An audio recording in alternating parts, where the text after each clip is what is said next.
Assalamu alaikum wa rahmatullahi ta'ala wa barakatuhu jama'a barkanmu da wannan lokaci ga cikakkun labaran duniya. Hatsarin mota ya ƙona mutum 18 ƙurmus a jihar Bauchi. Sa'an nan za ku ji cewa gwamnati mai zuwa a Najeriya za ta gaji bashin naira tiriliyan 77. Sa'an nan za ku ji dalilin da ya sa Kwankwaso ya ƙi janyewa daga takarar shugaban ƙasa. To jama'a ku biyo mu sannu a hankali domin jin cikakkun labaran.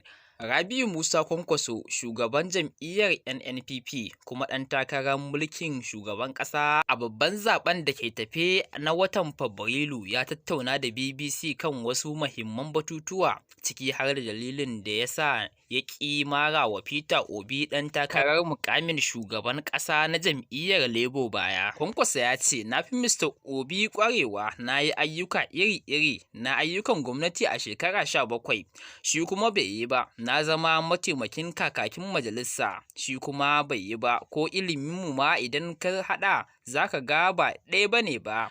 Mutum 18 ne suka ƙone ƙurmus sakamakon wani hatsarin mota da ya afku a ƙaramar hukumar Toro da ke jihar Bauchi, inda motar bus ta yi taho-mu-gama tare da wata tirela a ranar Laraba. Kwamandan yankin na hukumar kiyaye haɗura ta ƙasa Yusuf Abdullahi ya ce haɗarin ya afku ne a ƙauyen Narbodo, kamar yadda kamfanin labarai na NAA ya rawaito. Shi ma yana cewa kwamandan ya ce haɗarin ya ƙunshi motar bus ƙirar Toyota Hiace da kuma babbar mota, wanda mutum 3 ke ciki ko ƙarzane ba su ji ba. A cewar sa lamarin ya afku ne misalin karfe 4:40 na yamma, kuma jami'an hukumar sun isa wurin cikin minti 7 da faruwar lamarin. Ya ɗora alhakin haɗarin kan gudun wuta sa'a wanda ya haddasa motocin biyu suka yi karo da juna.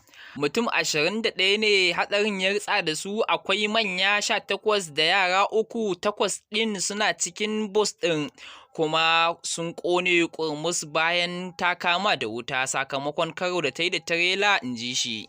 Shugabar ofishin kula da basuka a Najeriya, Patience Oniha, ta ce duk gwamnatin da za ta gaji gwamnatin shugaba Muhammadu Buhari a ƙarshen watan Mayu za ta tarar da bashin da ya kai kusan naira tiriliyan 77. Ta bayyana hakan ne ranar Laraba yayin da take amsa tambayoyin manema labarai game da kasafin kuɗin na shekara ta 2023, wanda gwamnatin za ta cike giɓinsa ta hanyar ciyo bashi. Ministar kuɗin Zainab Ahmed ta ce za a samu kashi 22 cikin 100 na kuɗin shigar da aka yi hasahe ta hanyar cinikin man fetur, yayin da za a samu kashi 77 ga wasu harkokin na daban. Don cike gurbin, ministan ta ce sai an karɓo bashin naira tiriliyan 70.4 a cikin ƙasar da kuma bashin naira biliyan 1.76 daga ƙasashen waje.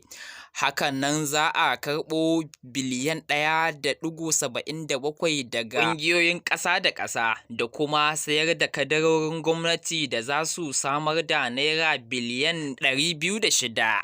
A ranar Talata ne shugaban Muhammadu Buhari ya saka hannu kan kasafin kuɗin na shekara ta 2023 kan sama da naira tiriliyan 20, wanda yake da giɓin tiriliyan 11. To jama'a, a nan muka kawo ƙarshen labaran, sai an jima.